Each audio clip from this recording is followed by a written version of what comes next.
so much for coming tonight. I'm going to try not to get choked up.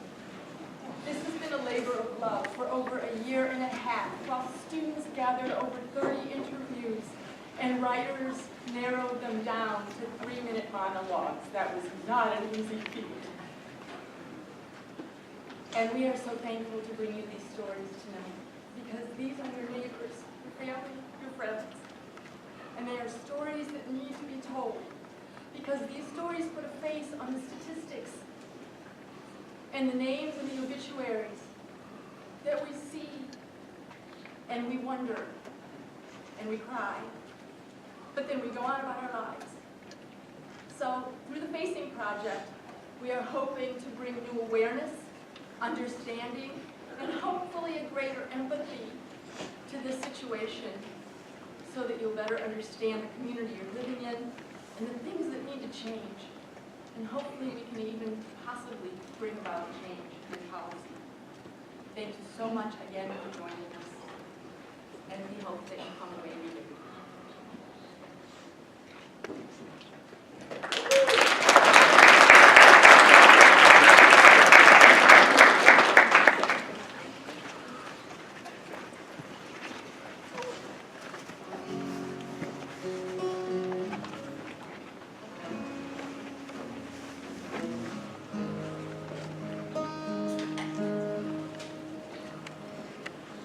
Breathe it in and breathe it out and pass it on. It's almost out. We're so creative, so much more. We're high above, but on the floor. It's not a habit, it's cool. I feel alive. You don't have it, you're on the other side. The deeper you stick it in your vein, the deeper the thoughts, there's no more pain. I'm in heaven, I'm on God, everywhere. I feel so hard, I'm not a habit, it's cool. I feel alive. If you don't have it, you're on the other side. I'm not an addict, maybe that's a lie. It's over now, I'm cold, alone, I'm just a person on my own. Nothing means a thing to me. Oh, nothing means a thing to me. It's not a habit, it's cool. I feel alive. If you don't have it, you're on the other side. I'm not an addict, maybe that's the lie. Free me, leave me, watch me as I'm going down. Oh, free me, see me, look at me, I'm falling, I'm falling. It's not a habit, it's cool, I feel alive. If you don't have it, you're on the other side. I'm not an addict, maybe that's the lie. I'm not an addict, I'm not an addict, I'm not an addict.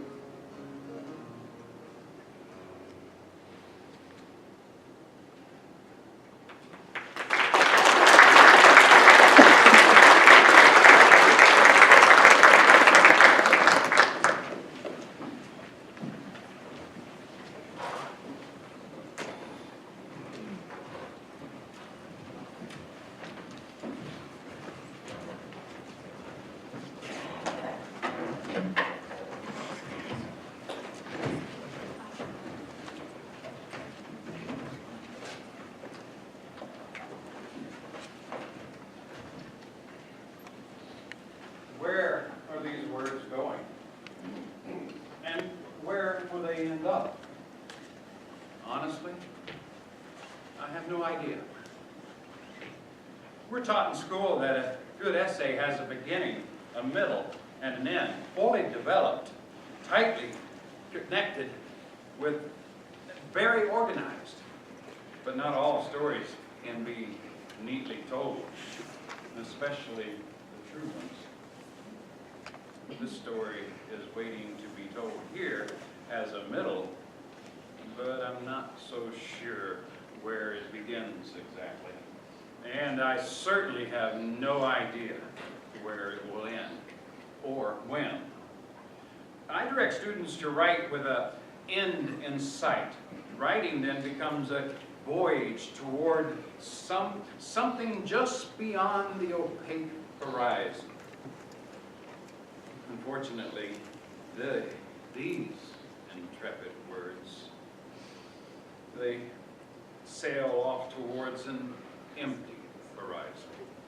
The story must begin somewhere, so I'll begin here. Where in the hell are all the goddamn spoons in this house? Those words barely crossed my lips when I realized how crazy they must have sounded. I had just rummaged through the kitchen drawers, sorting through a mismatched variety of forks and knives, but no spoons. There were some dirty ones in the dishwasher, and a couple languishing in the sink, unwashed and lonely. But otherwise, the rest were missing in action. It wouldn't be until Dylan and his girlfriend were in the county jail on burglary charges that I would find most of the missing spoons. They were hidden like Easter eggs around the bedroom they shared in our home. As I was cleaning up the room, I found them under mounds of dirty laundry, shoved between their mattress and box springs, and pushed back into the deep recesses of the closet shelves. One by one, each spoon returned, still caked with a dirty brown nub of heroin stuck to its bowl. I tossed each one of them into the black trash bag I dragged around the room. Washing and reusing them would have been like reusing a coffin. Scattered about the mess, I also found some of my neckties, which kept reappearing in this room, despite the admonition to leave them alone. They lay like limp, lethargic snakes sunning themselves on the mattress. The missing spoons, the wayward ties, the steady erosion of Dylan's appearance, the sluggish apathy that infected every aspect of his behavior made the fog ease, and the light it released shined harshly on my naivete and self-possessed ignorance. How stupid, I thought. How utterly stupid can one person be? He was the older of our two sons, both adopted. Dylan was 21.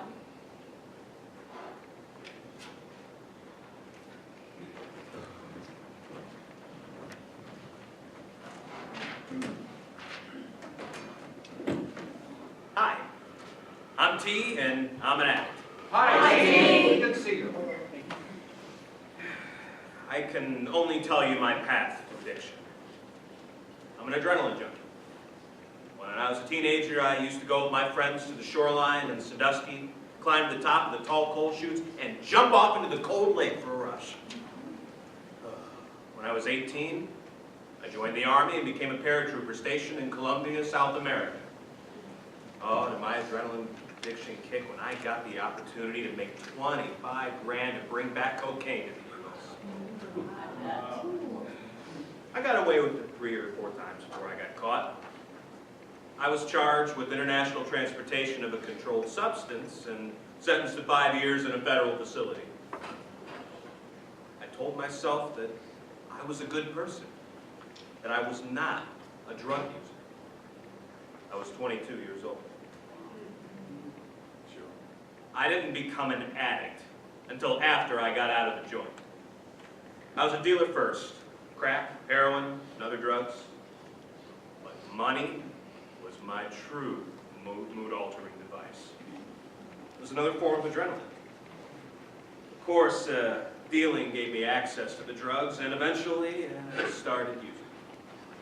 I've been locked up 5 times, 4 for dealing or using, and once for a parole violation. Addiction is a disease that comes in many different forms. My mom was addicted to church, Young and the Restless, and Pepsi. My dad was an alcoholic. I was 16 when I had to get him out of the local police station's drunk tank. When I was addicted, sometimes it was a challenge just to move, to wake up, or to go to sleep. It became a mental struggle. But currently, I am drug-free. I am now living life on life's terms. There is a great feeling and a sense of ownership that comes with paying bills, living in my home, and the lack of chaos. Addicts do recover. The key is the desire to recover. It's not a person's willpower, it is a surrender. Surrendering is hard, but it's also a pressure relief. You don't work just once on recovery. You are constantly working on recovery. It builds up over time. I was clean for 7 years.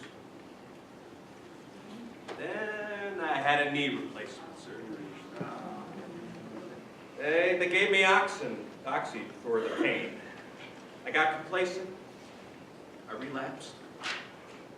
But surprisingly, the knowledge on how to get clean ruined my high. I had to get so high that I was void of emotions. Recovery is about feeling and dealing with these emotions. The disease of addiction loves divorce, success, anything that can cause change in one's life. Addicts are smart people. It's a thinking disease. I was in an intensive outpatient program 3 times a week. Also, I entered a 12-step program. It's not a religion, but it is spirituality, a design for living. Recovery is about a power greater than yourself. It makes the connection stronger when you have someone who can relate to what you're going through. I fully support the 12-step method.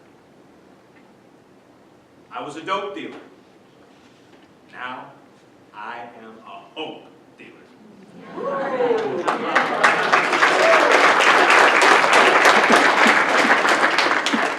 I only keep my sobriety by giving it away to others. People look up to me now. They look to see how I did or if I'll fail. I am a mentor. I choose to go to meetings every week. I'm done getting high.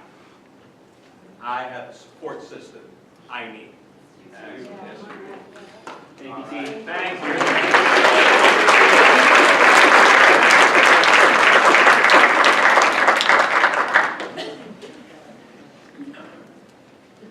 I always wanted to work with children.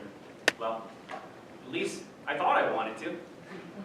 For a couple of years, I worked at the Head Start, and at first, I loved it.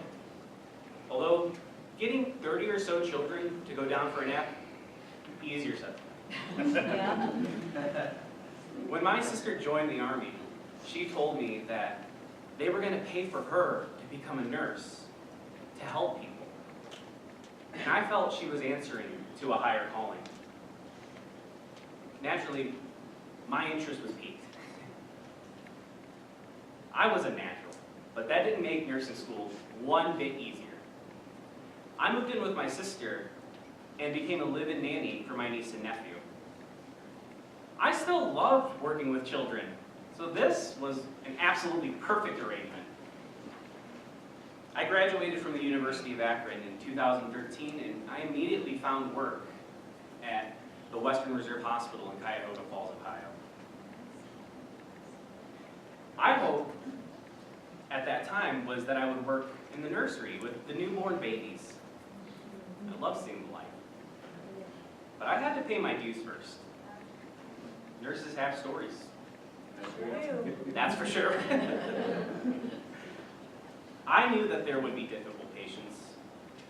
During my schooling, I dealt with a couple cranky seniors here and there, and the worst that would happen is they would forget where they were.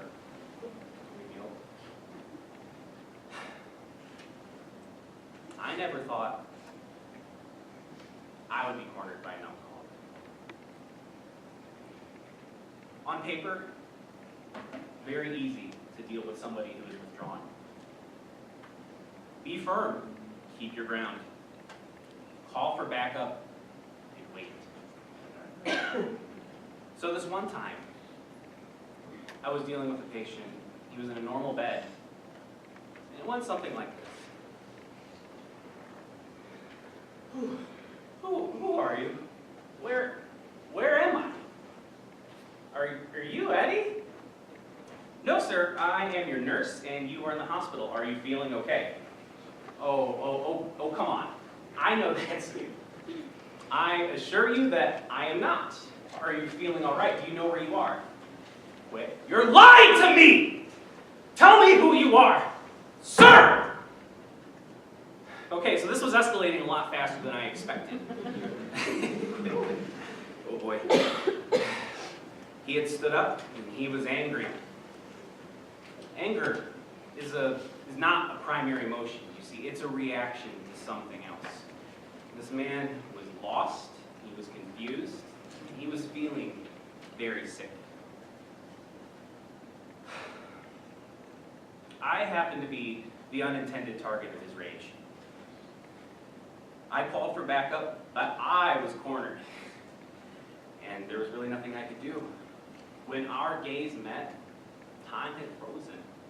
And I saw in his eyes, beyond the anger, beyond the melancholy, was a man completely broken by addiction. I didn't know it was going to be that bad. I just wanted to work with kids. I was relieved from my duty, and I took the rest of the day off to process, and I realized really quick that this is something I had to get used to, or I would be out of a job really quick. You don't anticipate these kind of scenarios when you get into nursing, folks. It can seriously take a toll. It's been a rough one in the emergency room tonight. We had a 16-year-old girl come in who overdosed on her parents' blood pressure medicine. It seems like with cases of addiction and overdoses, we are seeing younger and younger girls. And also more and more older men who are found half dead and have to be resuscitated by their family before they come in. This isn't new. It's just becoming more common in your neighborhoods. Prescriptions are accessible and they're abused. Addiction is not solely the younger generation or the older generation. It's across the board screwing up families. Yeah, I see a lot of these reactions from family members when they bring someone in. You can see how frustrated they are at that person.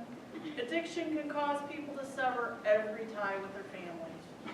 Why, just a few years ago, we had a guy who was in and out, trying to get off his heroin. He was a dad, 3 kids, going to rehab, and he was clean for about a year. Later I heard his wife filed for divorce. He went right back to using. He died, 3 little kids lost their daddy. It was just awful. You know, I'm done with the manipulation. Well, I know we have to be careful that when people come in to, say, methadone clinics, or if they are experiencing withdrawal from alcohol, that we medicate them according to their anxiety level and their agitation and such. You have to go by what they're telling you, and even using the Siwa scale, it's a gray area. Oh, please. I know they're kind. We see it all the time. In fact, one woman comes weekly, dragging her little kid with her. I guess she thinks because I'm a woman and she's pregnant, that I'm going to give a damn. I counted 10 times in one day that I heard people's bullshit stories about how they accidentally hurt themselves and needed pain medication. It's because of people like her that we have to reschedule surgeries. Because if it's in their system, our anesthesia just won't work. We had a teenage girl screaming her head off because the pain meds weren't working. Well, it isn't our fault that she's taken so many opioids in her lifetime that our drugs have no effect. I got into nursing to help people who are genuinely suffering from real illness, not drug addicts trying to score another high off the system. Drug addiction is a choice. I know there's pressure, but make better choices. Don't come crying to me. I'll tell you, if I come across another person who overdoses, I'm stepping right over them. I realize it's hard, but we're here to help them, not judge them. No one here is perfect. We all have our flaws. The need for pain meds can be real and constant, but when it comes to addiction, family and jobs just go by the wayside, and the pain continues for everyone, just in different ways. In this job, it can really eat at you, and it isn't easy to turn it off just because you finished your shift.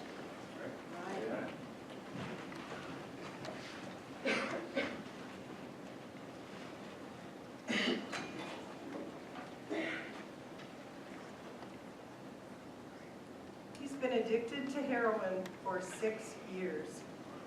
Before I found out, the idea of him doing heroin was the last thing on my mind. Well, I do admit that I noticed he was acting weird and he had dropped some weight, but I honestly thought he was going through some sort of depression, or maybe he was just nervous about something. I mean, he was never involved in drugs before heroin.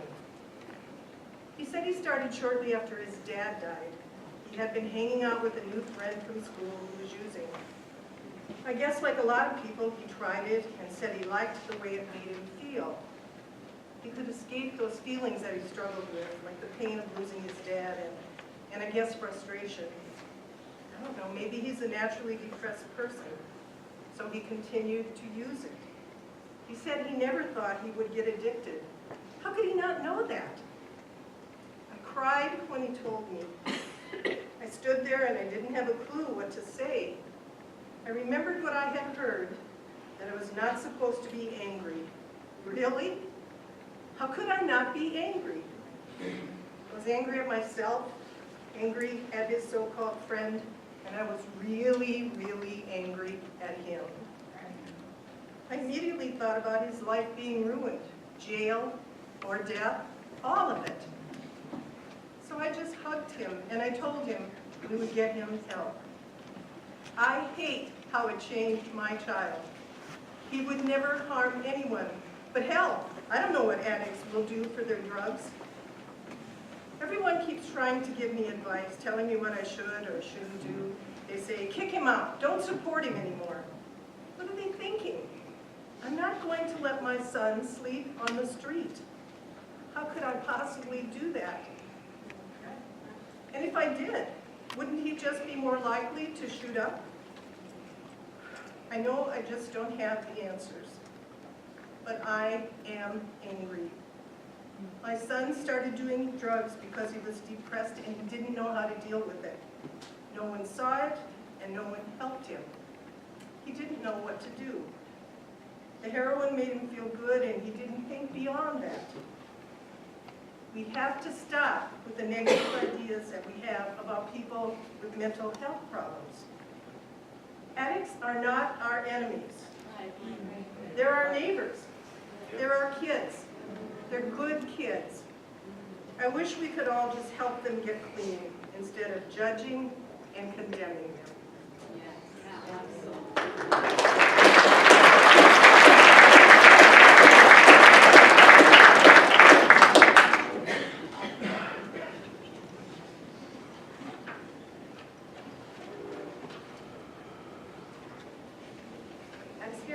every day. My brother, he started using about 5 years ago. And started hanging around from people. Then the mother of his child became addicted, and soon after he was addicted too. 2 years ago, she died of an overdose. That hurt my brother. But you see, my nephew, he's the one who really suffered. My brother said he was going to get his act together so he could get my nephew. That never happened. He couldn't find a place to live or hold a steady job. Feeding his addiction was his main priority. That's why I've limited contact with him. It makes me so angry and frustrated and disgusted. Your children should always come first, and I cannot understand how he thinks another way. My brother's in jail now. Maybe that's where he needs to be to get some help. My parents let him stay with them for a while after he promised to go to rehab for the 4th time. He said he was going to get clean so he could get a job and make a home for my nephew. All just another lie. While he was staying with my parents, he took the key to their safe, stole $5,000. My dad, he actually cried. He was so disappointed, felt so depressed, felt so betrayed by his own son. So now my brother sits in jail, and my nephew, who's now 16, is in foster care in another city. And that really pisses me off. My brother has had so many opportunities to get clean, and he chooses not to.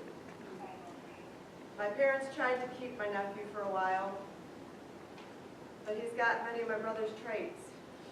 They're getting too old to stress about, chase about a teenager.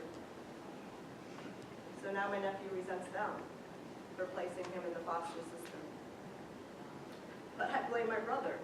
It's my nephew's fault that he had irresponsible parents. It's not my parents' fault that they didn't raise us this way. If my brother would get his shit together, everyone would be fine. Don't get me wrong, I want to be there for him, we all do. But we can't do it for him. He has got to want to help himself.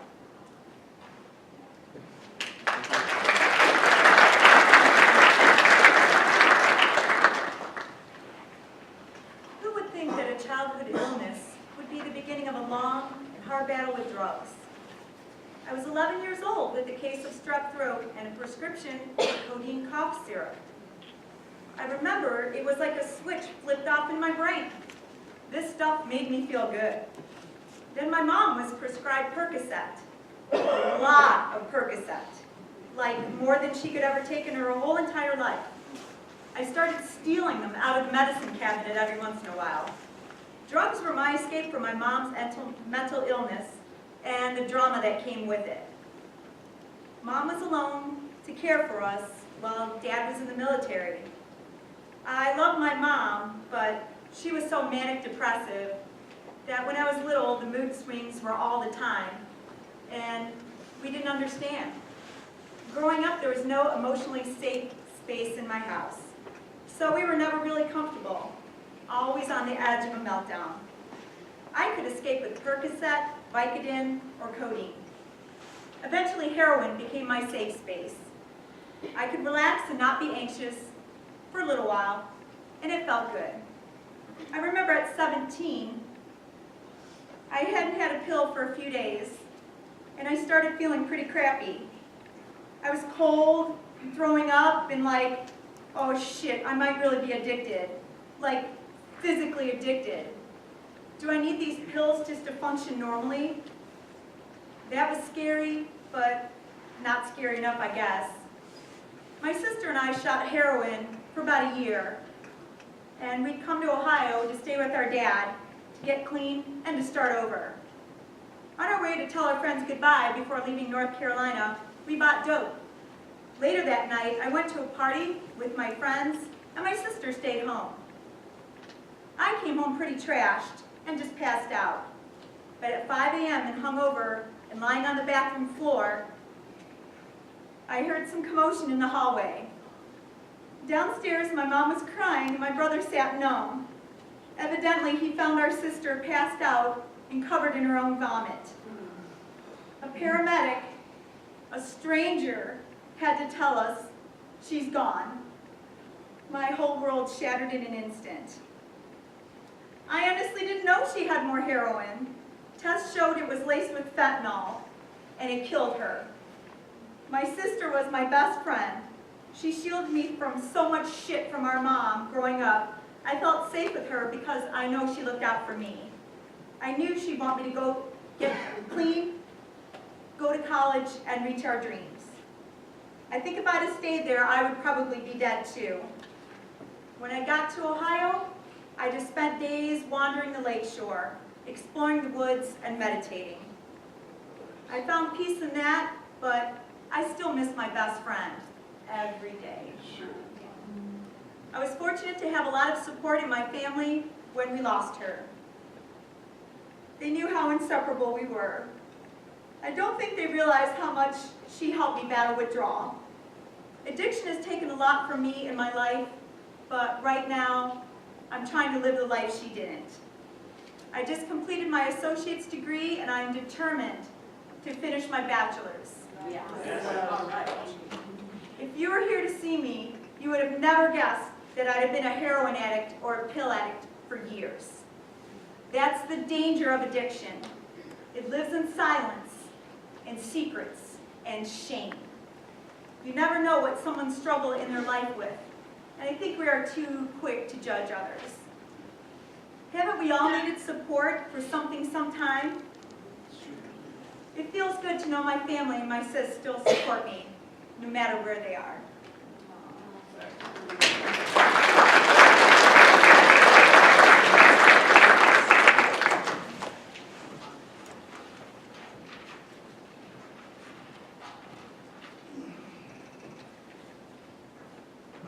I've been clean for 3 years, 2 months, and 9 days.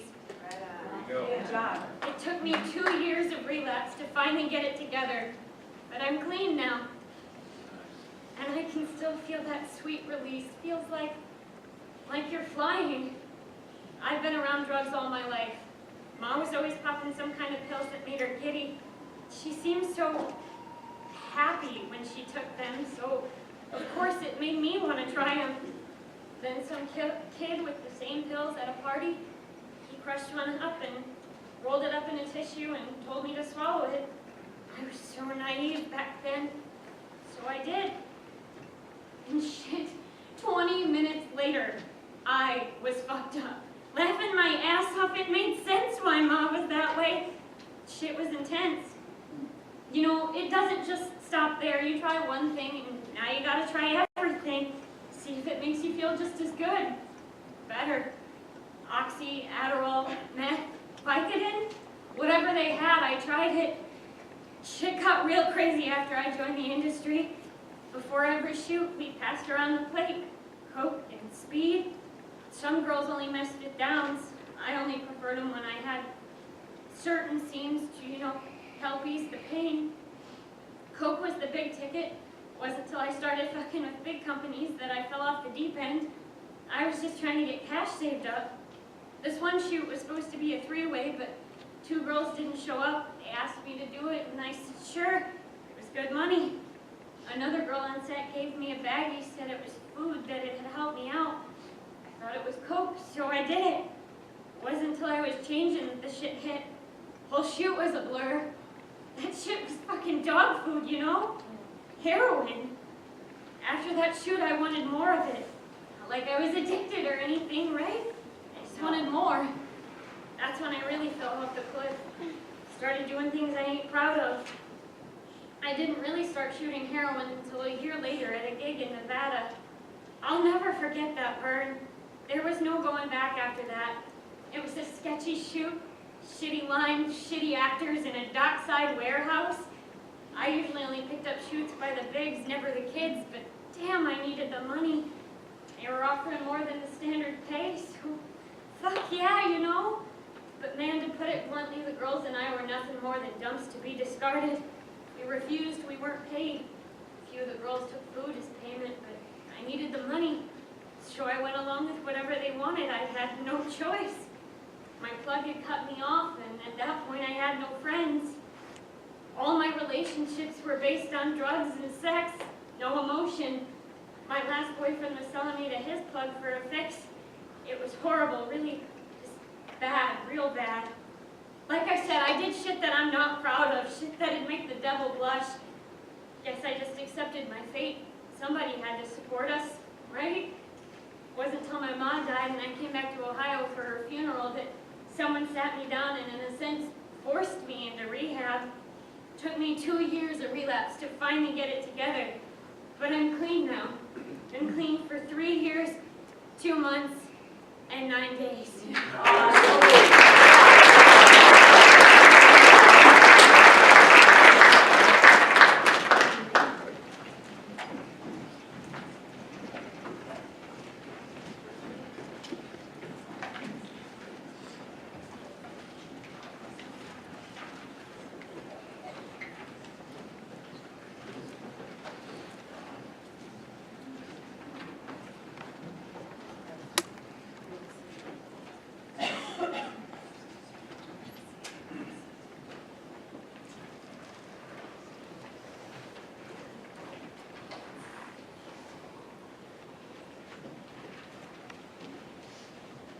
Dylan was 5 weeks old the first time I held him, although I had never been much of a baby person. As I felt him settle securely into the cradle of my arms, I said to my wife, "Oh, he's perfect." He was multiracial, a beautiful mix of African American, Korean, and Caucasian. He had skin the color of caramel and such dark, brown, almond-shaped eyes. The shock of black hair that just scattered all over his head in all directions. Well, it was beautiful. It really was. Such dark, sober eyes, though. While he was awake, his eyes seemed to rest. Never seemed to rest.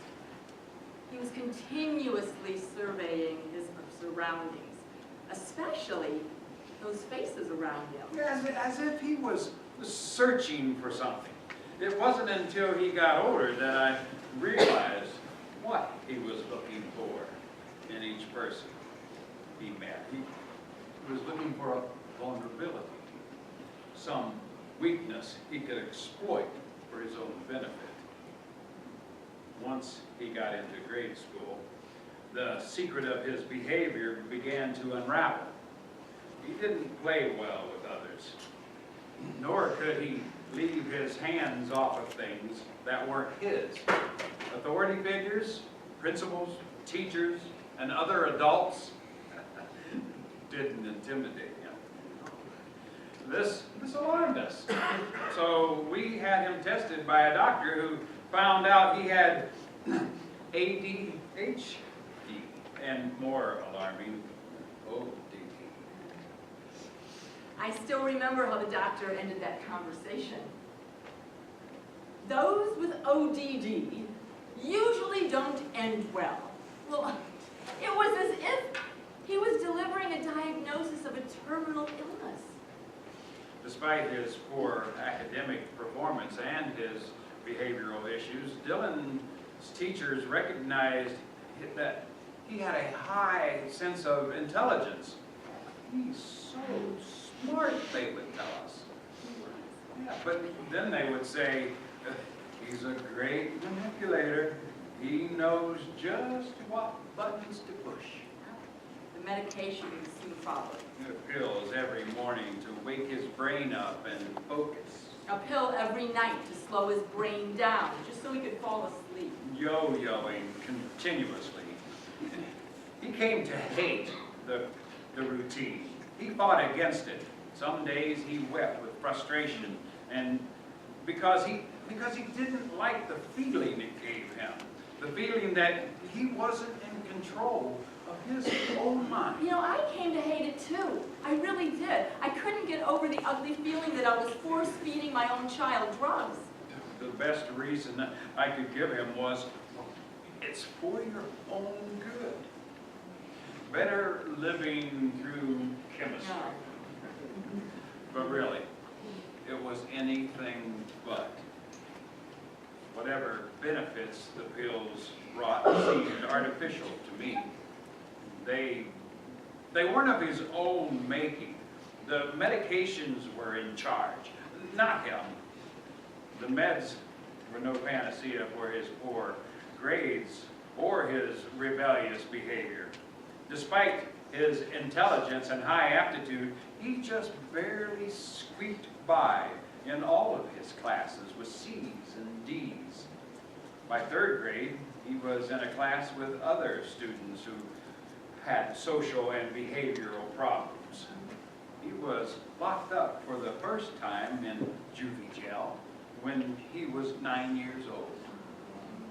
His PO dared him that if he misbehaved one more time in the classroom, he would lock Dylan up for the weekend.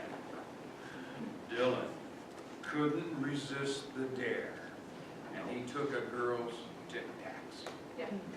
He was so young that there were no accommodations for him, and the officers had to separate him from the older kids by locking him in a vacant office. When we visited him that weekend, a guard held him up to an open window so I could see him. Well, after that, it seemed like it was a steady stream of run-ins with the law. Breaking into neighbors' garage. Stealing cigarettes from a car. And vandalizing an abandoned house. Breaking and entering another home in our neighborhood. And numerous disciplinary problems in school. On and on and on it went. It just seemed like until we were no longer surprised to see a policeman, at our door. During this time, he began to self-medicate. First, cigarettes, and then alcohol. Junior high. And then grass. Junior high and high school. Juvenile court appearances became a frequent thing. The judge knew Mary and me by our first name. The police were always at our door, and about every officer in town knew who Dylan was. You know, my job as attorney for drug abusers can get to be too much at times. Being in this small town, I know most of my clients. You see, I deal primarily with adults up to age 45. There are often complications in these cases because my older clients often have health issues from their addiction. Of course, that doesn't mean they get a pass for going to jail, but they are more receptive to get a stint in a rehab facility. To ease my nerves, I have my cigar and whiskey collection, and my amazing wife's ear. Of course, I don't tell my wife in detail what my clients are doing or have been doing, but just the ability to vent on my day keeps me from going crazy. Well, the worst drug-related incident that I have seen involved my friend's wife. I arrived on the scene and found that she had died. To deal with the pressure of those kind of situations, I talk to the other people that I work with, tell them what I see. I have seen others. It's gotten to them. You turn to alcohol, some even turn to drugs. I would say that 2 out of every 3 emergency calls I go on are for drug possession, overdoses, or selling. As officers, we are put in position to see terrible things. We go home with stress every night.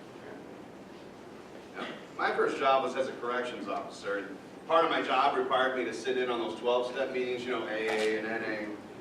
And when I started as a corrections officer, this was like 2011, obviously I didn't know a lot back then what I know now. I didn't really feel like drug addiction was a disease per se, So when I would sit in on those meetings, and I would hear those people's stories, a lot of times I would just kind of roll my eyes. My thought back then was that it's just a choice, and they're choosing to do it, and that's all. Well, now I'm aware that it's not just about addicts choosing to use. In my opinion, the disease of drug addiction causes changes in brain functions. The disease changes the chemical balance or imbalance in their brains. The idea of choice becomes irrelevant after that. I mean, is heart disease any less of a disease because someone chooses to eat cheeseburgers 5 days a week, right? Or lung cancer. Right. Is that any less of a disease because someone chooses to smoke for 45 years? You know, it's still a disease, so choice, in my opinion, is just irrelevant. Here's an interesting fact. 30% of people who successfully get clean from being in rehab will relapse within 12 to 18 months. They just get overconfident, try a bump, and unfortunately relapse. You know, everyone seems to be afraid of withdrawal, and yeah, that's unpleasant, but what's much harder is what comes after. Because you're having to change just about everything about you. You can't just stop using drugs and keep everything else the same in your life. An addict has to say to themselves, I won't stop using if I'm still hanging around people that are using. If I do, I'm just thinking like an addict. I'm still doing addict shit, you know? Getting over on people, lying, cheating, whatever. Eventually, that kind of thinking is going to lead addicts back down the path of using. It's not like there's just these things that you can do and then, poof, you're going to be sober. If anybody says that, you know, they don't know what the fuck they're talking about. It's not some cookie cutter thing. To be successful, somebody has to try as many things as possible. Whether it's, you know, church, 12-step programs, inpatient rehab, whatever it is, you got to apply that to your whole life. It has to be on an everyday, all-day basis. It has to be a reflex, like when you're driving a car. You know, if I could tell kids one thing, it would be these drugs are highly addictive. If you think you are someone who's going to try it just once, you can't. Also, I see the way that families are affected. It tears them apart. Parents, they don't sleep at night when their kids are on drugs. In order to save lives, I think that it's necessary for us officers to carry narcotics. Honestly, I don't understand. Drug doses take up such a large amount of our time. I think it's ridiculous for any officer not to want to carry it. However, once you save a guy for the third time in a month, you start to think about all the other people you could be responding to. But we signed up to save all lives, so not just those that we think are important. You know, I would say the most consistently frustrating or disappointing thing that I see is when drug addicts don't feel that they're even worth getting sober. Some of them feel that they themselves are not worth the effort to get sober. And they say to themselves, you know, I'm just a piece of shit. That's all I'm ever going to be, so what does it matter? To me, that's just the biggest bummer. It usually happens after a relapse or some kind of mistake. And sometimes they'll let that mistake define them. And they just can't get past it. Well, obviously, I'm not going to change the world, but I can have an impact on addicts' lives. People who are using drugs have no fear of the consequences and no fear of anything. They may steal or commit violence to get the money they need. But you know, afterwards, I can mentor them. I can help them make good decisions after those bad decisions. I can help them get on the right path. In my job, building a trusting relationship with clients starts with just being honest. You want to help them out as much as you possibly can, especially when you're trying to get them into rehab programs instead of going straight to jail. By showing them you're on their side, they'll trust you. But with addiction cases, usually it takes 4 to 5 weeks for junkies to gain logical thoughts. At that time, in my opinion, is the best time to gain their trust.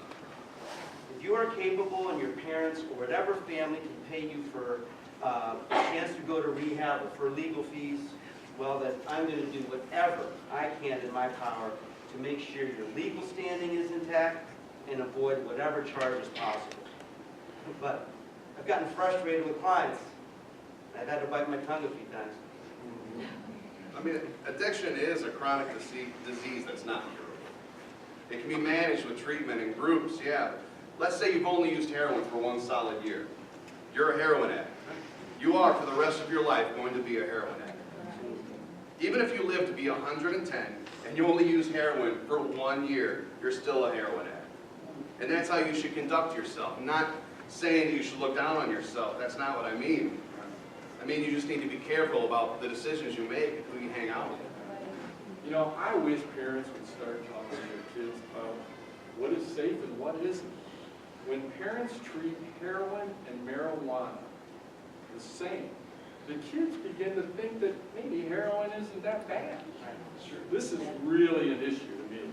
Also, parents need to know that prescribed pills are sometimes the start to addiction. To me, the best thing we can do in this community is to educate ourselves and to educate our children.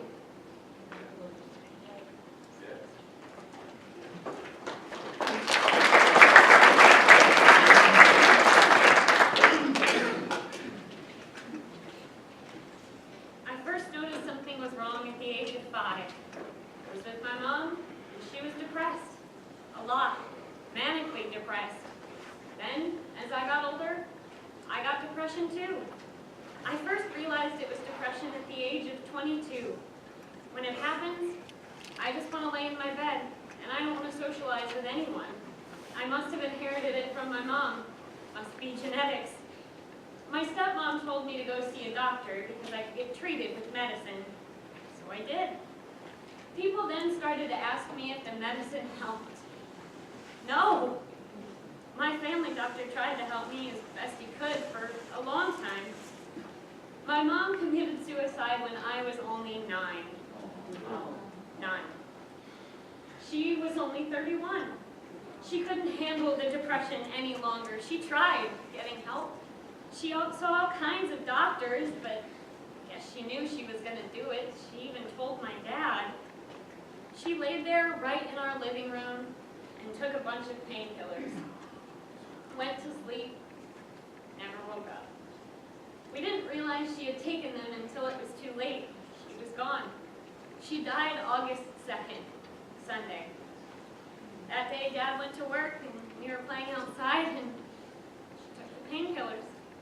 I went in and noticed her color had changed. That day, Dad came home and made supper, but she wouldn't wake up. She was cold. It was awful. I was the baby. Her baby. I've had suicidal thoughts when I'm depressed. I would never do it, though, because of my kids. One day, though, I woke up and just started crying.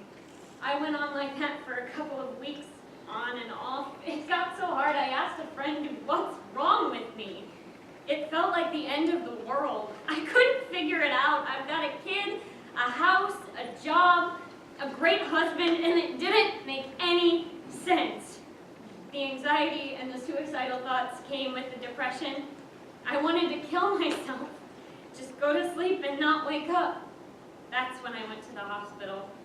My husband took me and dropped me off at the door. I really did want to live, but I was just so fed up with being depressed. I was 23 at the time. I received 11 shock treatments. I wanted to quit being depressed so badly that I was willing to get all those treatments. I was willing to do anything to get myself out of it. I just wanted to quit being depressed. Depression is so hard. I would have done anything to live. I was in the hospital 9 days. Now, medicine is helping. That and therapy. It's helped me to have a more positive outlook. I have to look at every day as a new day. I have the same personality, but when I get into one of my episodes, I don't have the same attitude. I know people with chronic depression, anxiety, bipolar disorder, OCD, and some people have depression because of their problems, but society still looks down on it, on them. I don't tell anyone that I've got a mental illness because people judge you. I don't think people are any more accepting of mental illness now than they were 20 years ago. People are too judgmental.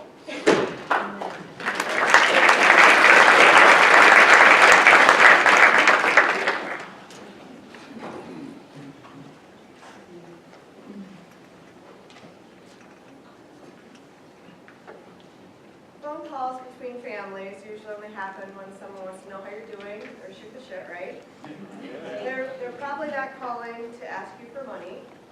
They're probably not crying unless someone is dead or dying. And you sure don't expect a call from your cousin telling you how this time she's going to stop using. This time it's for real. Who can relate to that? I can. Or maybe you can. Yeah. You see, that's the thing about addiction. You think you know a person. But the idea of explaining addiction in such a way that it makes sense, well, it just seems impossible because it never made sense to me. But here we are, and aren't we all trying to understand? Make sense of it? My cousin, she started using when we were in high school. She got married, had kids, then she lost her job, and she got into dancing. I'm not talking about ballet. She got into the kind of dancing that people like to pretend doesn't exist in their communities. I thought she couldn't possibly lose anything else. And then she lost her kids. There's definitely an opioid crisis, folks, in case you didn't know. In this town, law enforcement can only do so much. Oh, sure, we can try to scare our kids and say, if you do drugs, you're going to go down a road that you never turn back from. But it's the emotion. We spend a lot of time talking about what drugs do to the body. We don't talk about the emotions. What makes a person choose to do drugs to begin with? What sort of emotional place do you have to reach to make the decision to stick a needle in your arm? That's what these kids need to understand. Kids need coping skills to handle their emotions.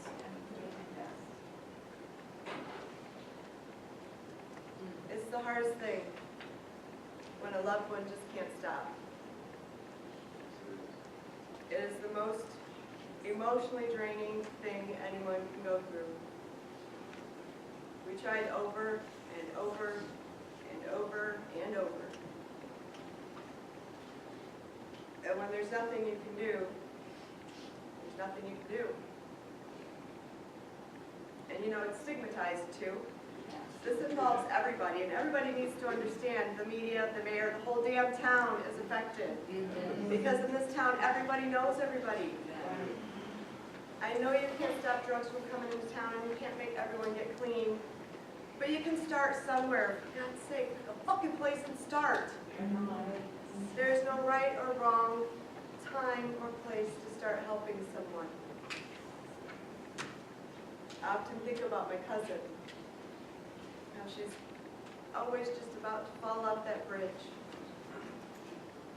Things are going to get worse before they get better. They got to pick a place to start. If we don't stop judging, it'll never change. Who's going to start it? Who's going to start it? I can do it.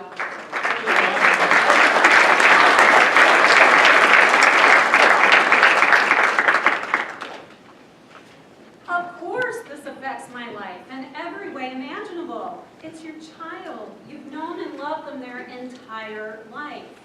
But when they're on drugs, it's hard to tell if it's their true personality or it's the drugs.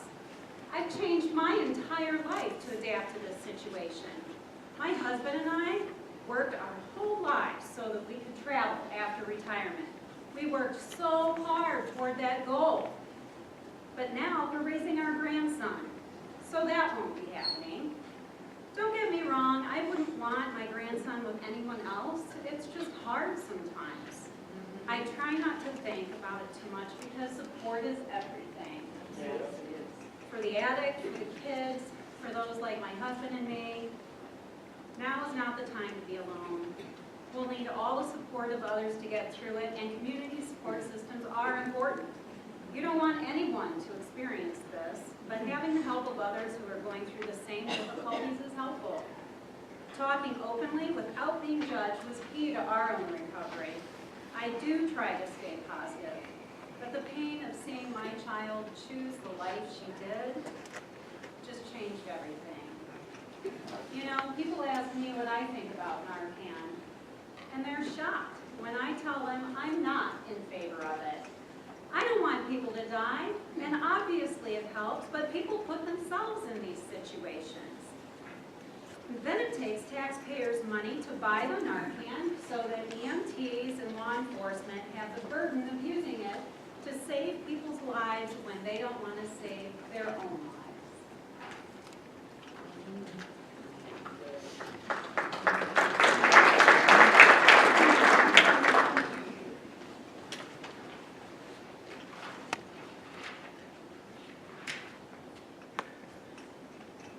It's surreal when you're talking to childhood friends about so many of our kids doing drugs.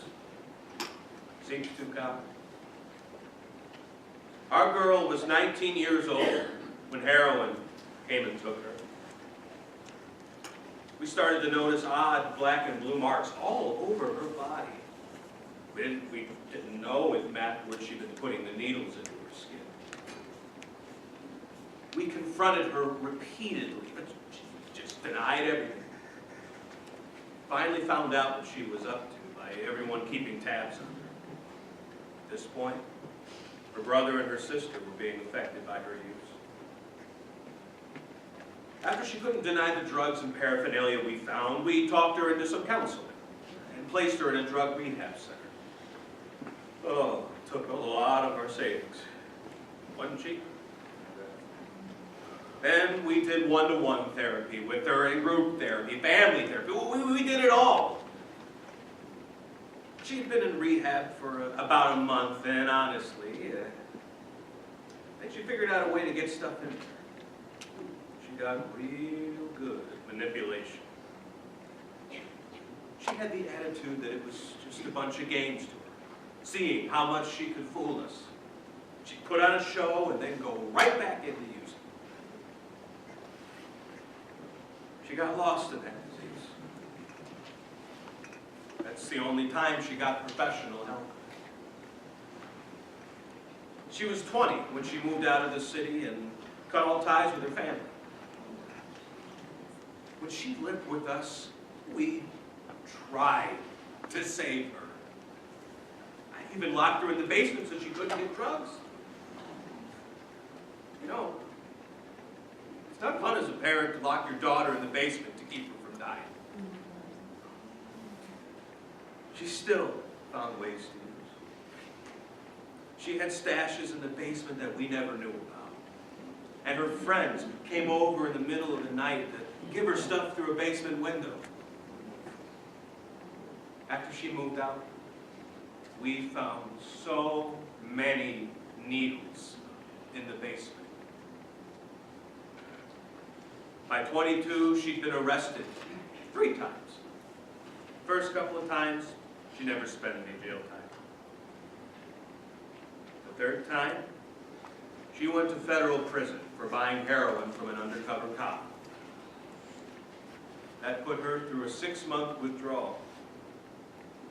I don't think she ever took heroin again after that. I really believe that.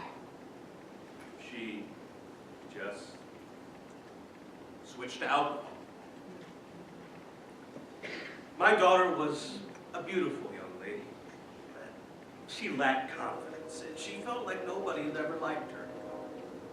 She just started to change. Her group of friends changed, her style changed, all black clothes and white makeup. And she even shaved off one side of her head, and I was like, whoa! What happened to you? I don't even want to know what she did for money.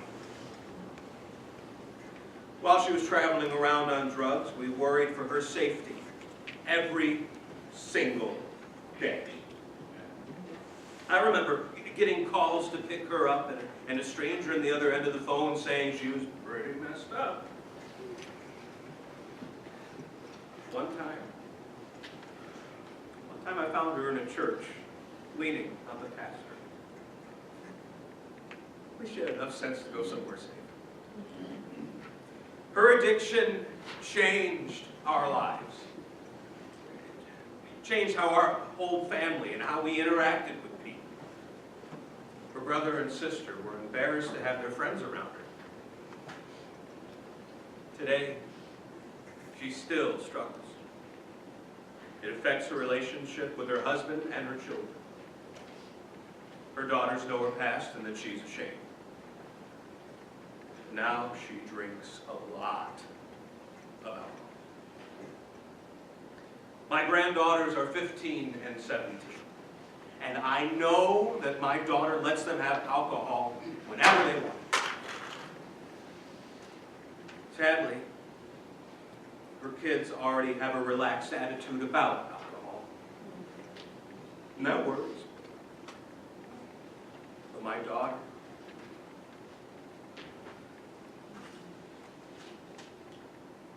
she just doesn't seem to care.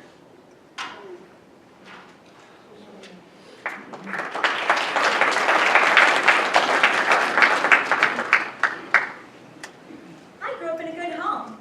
I came from an amazing family. I was a decent student with a lot of friends. I partied on the weekends, just like everybody else. I got pretty drunk sometimes, but who didn't? I'd been dating my boyfriend for about 2 years when I found out he was cheating on me. I was devastated, like my life was completely over. I didn't want to feel the pain, so I drank more that night than I ever had before. Some guy offered me some pills, and I took them, and the pain went away. I don't remember much after that, but I knew I didn't hurt anymore. Trouble was, the next day my heart was still in knots, so I called my friend and asked him if he could get me some more of those pills, and he did.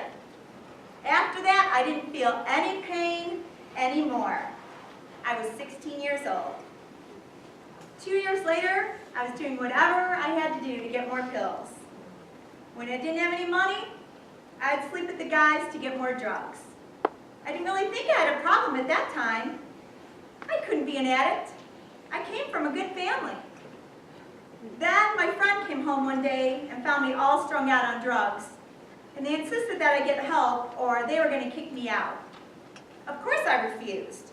I tried to stop before and it never worked. That's when they asked me to leave. I ended up living in a drug house in Bellevue. And I was high pretty much 24 hours a day. I couldn't even get out of bed in the morning without taking a pill. One day it hit me. I've been taking those pills for 4 years. I knew if I kept living that way, I was going to end up dead. I called my mom and begged her to come and get me. She didn't ask me any questions or yell at me or anything. She just came and picked me up. I thought my parents would hate me, but they always loved me, even at my worst. My mom even took a leave of absence from her job to help me during rehab, and that saved my life. Shortly after that, I got pregnant and gave birth to my son. I probably would have gone back to using drugs if it weren't for him. He needs me. He's given me a reason to live. I've been sober for 4 years. Whoa. Unfortunately, my boyfriend still uses, so I don't want my son around that, so I kicked him out. Things are a little scary for me right now. One of my friends helped me find another job at a bar in town. Everybody's always drunk there. And I'm not going to lie, but I still drink quite a bit. Alcohol is becoming my drug of choice. I do think I need some help, but the facilities are very expensive and Medicaid just doesn't cover it. For now, I'm just trying to make it, doing the best I can, for me and my son. I'd like to go back to school and get a degree, and I'll try to get out of the bartending business. In the meantime, I hope and pray that I can stay clean. If I can do it, anyone can. All right.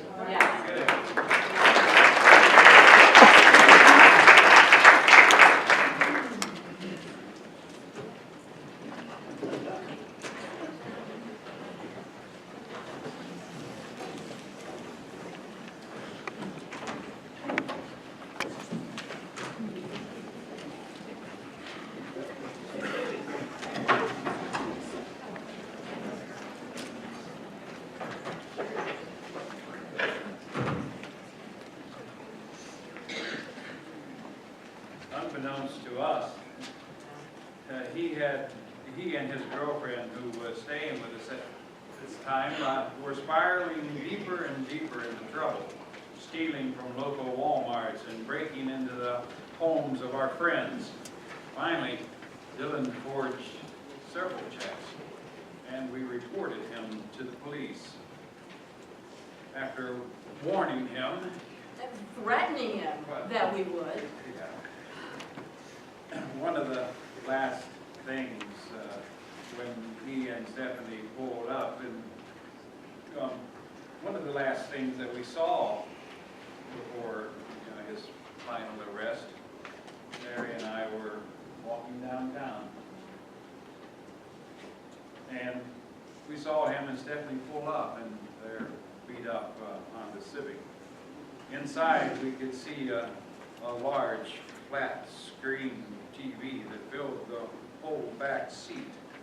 When we asked him, where did that come from? What was he doing with that? He kind of muttered and just gave us a simple answer. But more distressing was his appearance. His coarse dark hair looked like it had been combed with a live hand grenade. Yeah, his dirty t-shirt and a pair of gray sweats, they were just sagging and barely covering his emaciated body. The beautiful caramel cream color of his hair and his face now just looked washed out and sickly. But his eyes were really what I remember. Where they had once been so alert and so observant of everything around him, they were now lethargic and unresponsive, receding into cavernous sockets that were ringed with these dark circles under his eyes. He looked exhausted and so hopeless and threatening. Well, if he had not been my son, I would have been frightened to approach him. Shortly after that chance meeting, he was arrested for outstanding warrants, and within the year began serving a 6-year prison sentence for felony burglary and an attempted escape from the county jail. Only then did his mother and I begin to understand the extent of his addiction. The heroin tsunami that was sweeping the area had swallowed both him and Stephanie, and their arrests might have just saved their lives. Those goddamn missing spoons! There it all was. It had been in front of me the entire time, and I had missed it, or maybe not. I know, I suspected as much, but I couldn't bring myself to believe that it could happen to our home, not to a child of ours. We were too well educated, too well off, too loving, too trusting. Somehow, some way, we told ourselves he would overcome this and come to his senses at the last minute and turn his life around. Just the right mix of foolish hope and desperate love is what allowed his addiction to fester and ultimately gain the upper hand.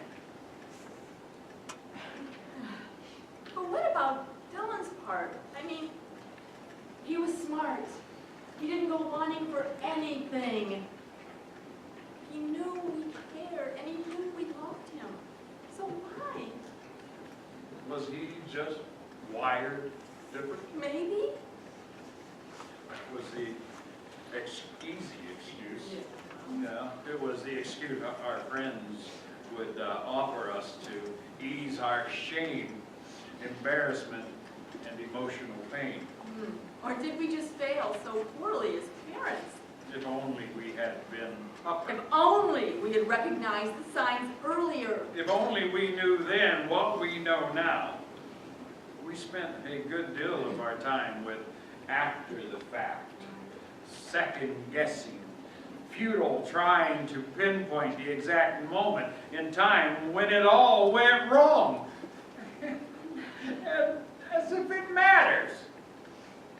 Perhaps. Or maybe it was something else. The tobacco, alcohol, the narcotics, they were symptoms of a bigger and more pervasive part of Dylan's damaged personality. It was his addiction to the idea that the next thing would make him happy. It started when he was just a kid. It was always the next toy, the next video game, the next material item that would be coming into new to make him happy. And he was sure of it. If he could have that one more thing, he just knew it would make him happy. But it never was enough. There was an emptiness in him that no amount of next things could fill or satisfy. I think the drinking and the smoking and the drugs were the next level of those never-ending cravings, though. The next pack, the next binge, the next high, and then the next. He kept chasing a sinister mirage that turned out to be a prison, both physically and metaphorically. In one important way, serving time just might have saved his life. We'll have to see. By this time next year, he will be free. Well, at least in prison. But then what? This brings me back to the beginning. The story has no ending. It can't. Not yet. Dylan will return to us and the world clean and sober, because that is what prison makes you do. But can he keep it once he is free? Once he has to determine his own willpower in keeping himself free. With that thought, the fog returns and once again obscures the horizon. So we keep moving towards that place on the horizon that is still unseen. Then toward a conclusion that is still uncertain.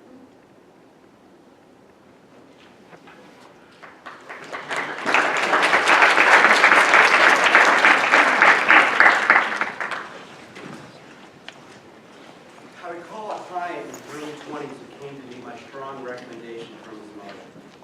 She was divorced and trying to deal with his addiction all on her own, but she reached the end of her patience after fighting to keep his life together more than her own. She turned to my office and had him committed to our program. Not an easy thing for a mother to do. Give up her child to strangers under the pretense that he would return renewed. It can be a vicious feedback loop of hopelessness underneath the addiction. Yet I recognized that he really wanted to get better.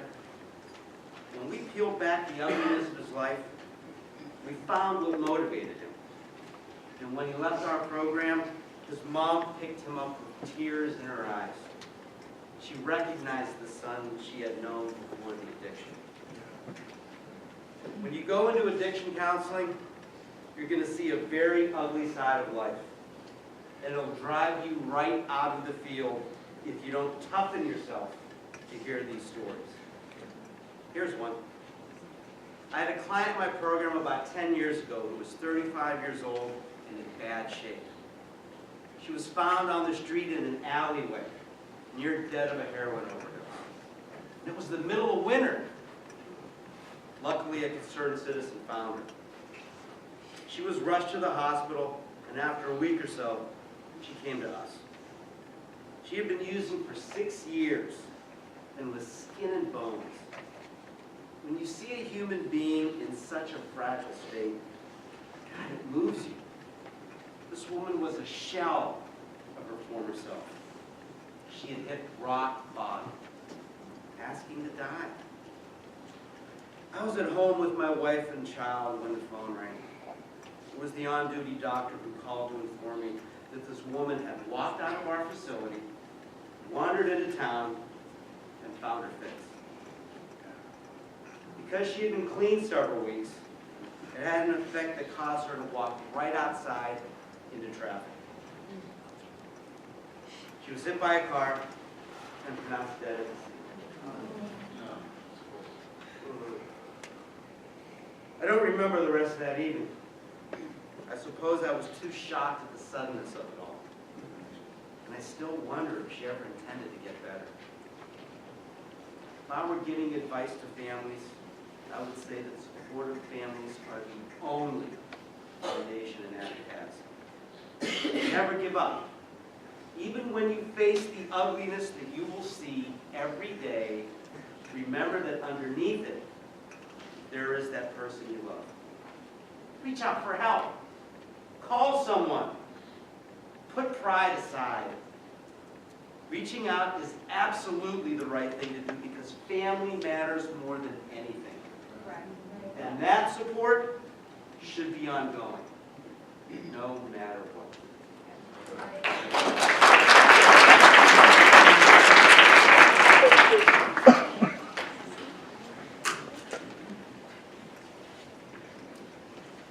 My job is to work with families that are possibly in distress, such as child abuse and neglect cases. Families not able to care for their children. Unfortunately, lately, that often involves issues related to drug addictions. I see it more in neglect cases. I would say 5 or 6 out of every 10 cases are due to parents addicted to some type of drug. Generally, children would be home unsupervised because parents are out getting high. For example, children might not have food in the house, and they have to go to their neighbors asking for food, and then the neighbors have to call for help. As a child, my father was addicted to crack cocaine. We were fortunate. We had a loving mother who would pick up the slack due to my father's addiction. My mother was very protective of us. And then there was also my grandmother, my aunts and uncles. They all rallied around us to keep us safe. It takes a village, right? Absolutely. I absolutely think that my experience has affected the way that I do my job. I have more compassion towards non-abusive, addicted parents. I don't go into cases like that with a judging type of mentality. I want to be helpful. I want to help the families because I understand that addiction does not define who a person is.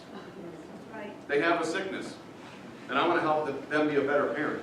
I have compassion for people who are addicts. There are probably times that this attitude is not such a good thing in my job. You can't always be compassionate with everybody. There are times that we must be pretty strict, maybe more hardcore than what I am naturally. But I can help. We're working with police departments to aid those that reach out and want help. Law enforcement services can direct people to the groups that can provide the services. And I want to know what the services are so that I can point addicts in the right direction. Help them get a plan together to get sober.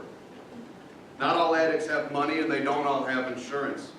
So a lot of facilities, unfortunately, won't take them. And we need facilities to take them.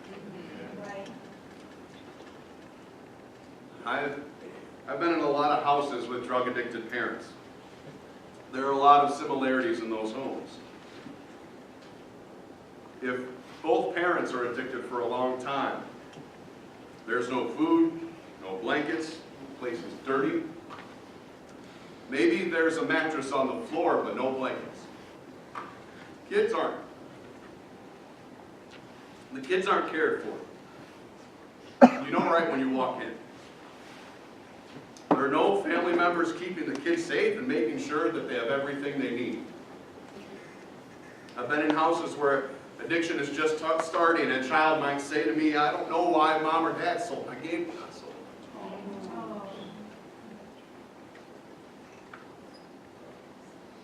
You become suspicious of things like that. And I've been in homes where the children are with grandparents because they've lost their parents to addiction and overdose. But I've also been in homes where people have recovered or are in recovery, which is a beautiful thing. I celebrated with a mom who was so excited that she didn't use just the day before. I ended up seeing her often and talking to her on the phone often. And we would celebrate just one more day. She eventually got her daughter back, and her daughter was super excited, and that became the mother's strength. And it became her inspiration, her foundation. She had previously relapsed 4 or 5 times, but she did the hard work. We celebrated like crazy every time that we talked, and every time that I went to her house. It was a high five and a big hug. Another day clean. Yes.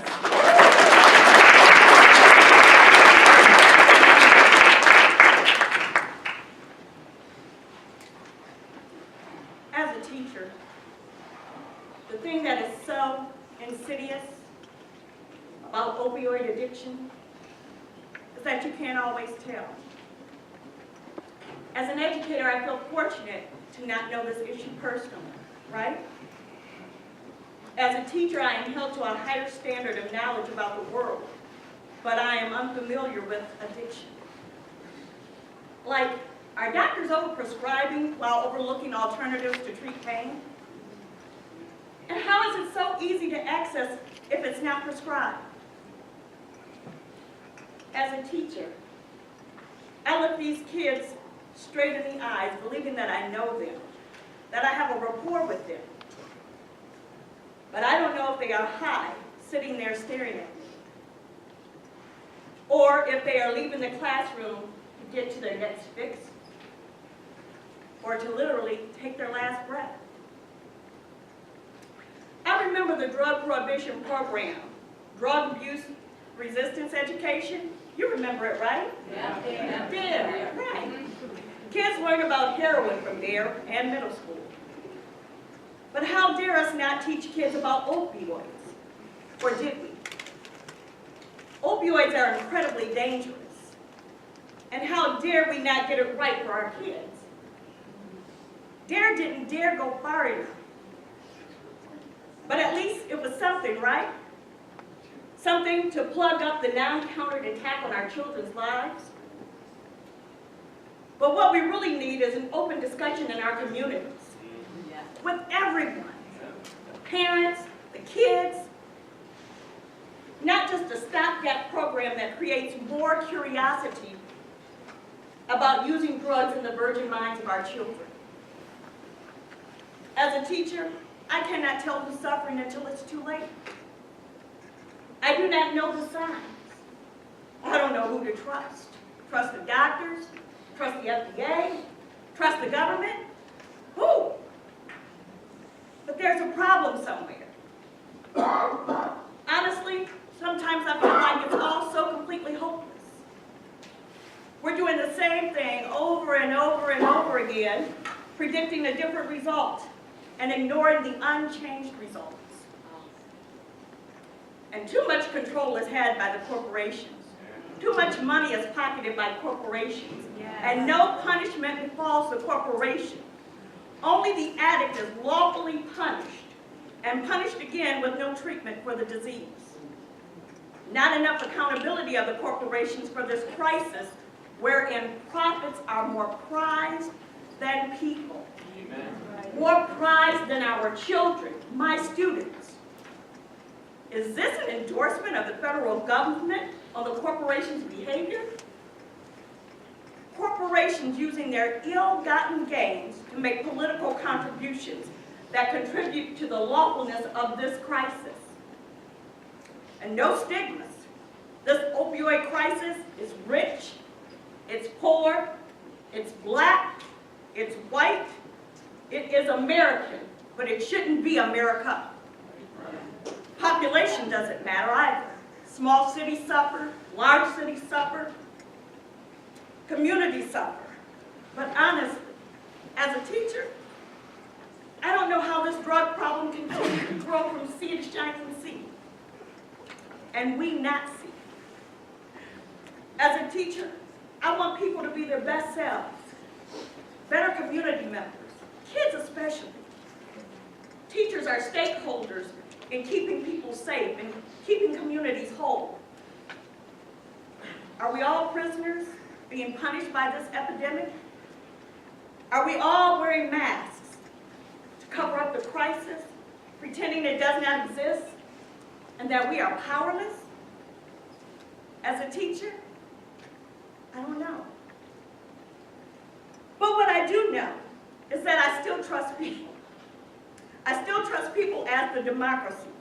People do have the power to change this crisis by standing up, speaking out, and taking action. As a teacher, I will. I just did. The question now is, will you? Yeah. Woo!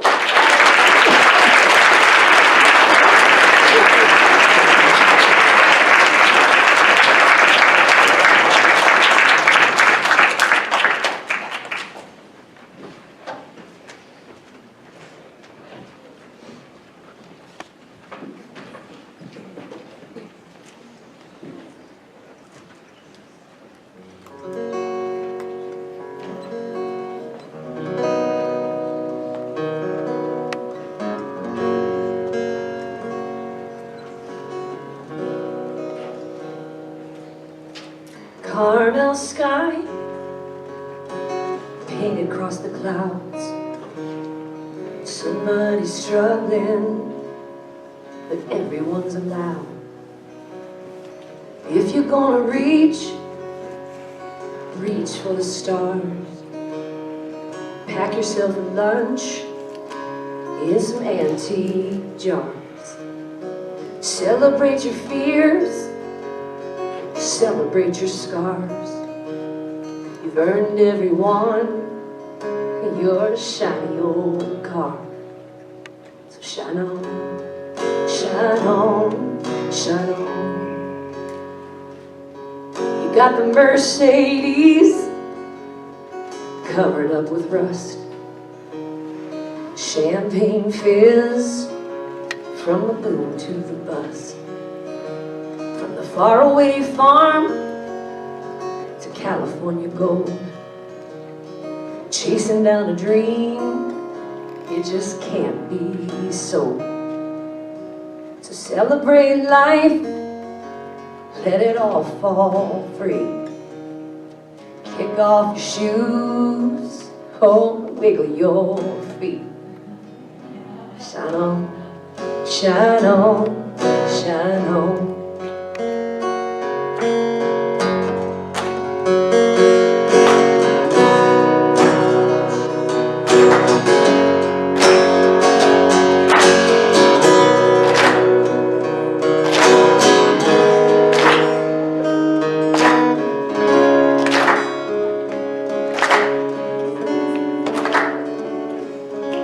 Nice.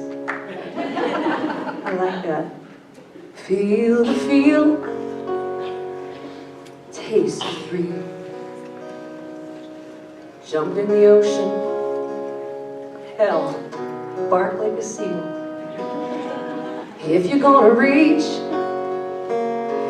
for the sky. Smile at a stranger, and let the tears fly. Celebrate peace, don't pick fights. Communicate love, turn on your light. Shine on, shine on, shine on. Shine on, shine on, shine on.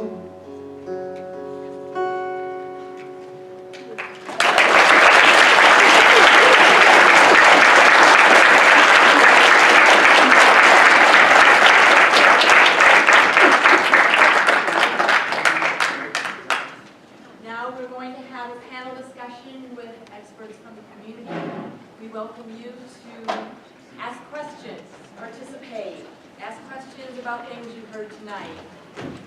You are the community. This is as much about you as it is about the stories that you just heard. So please, join us.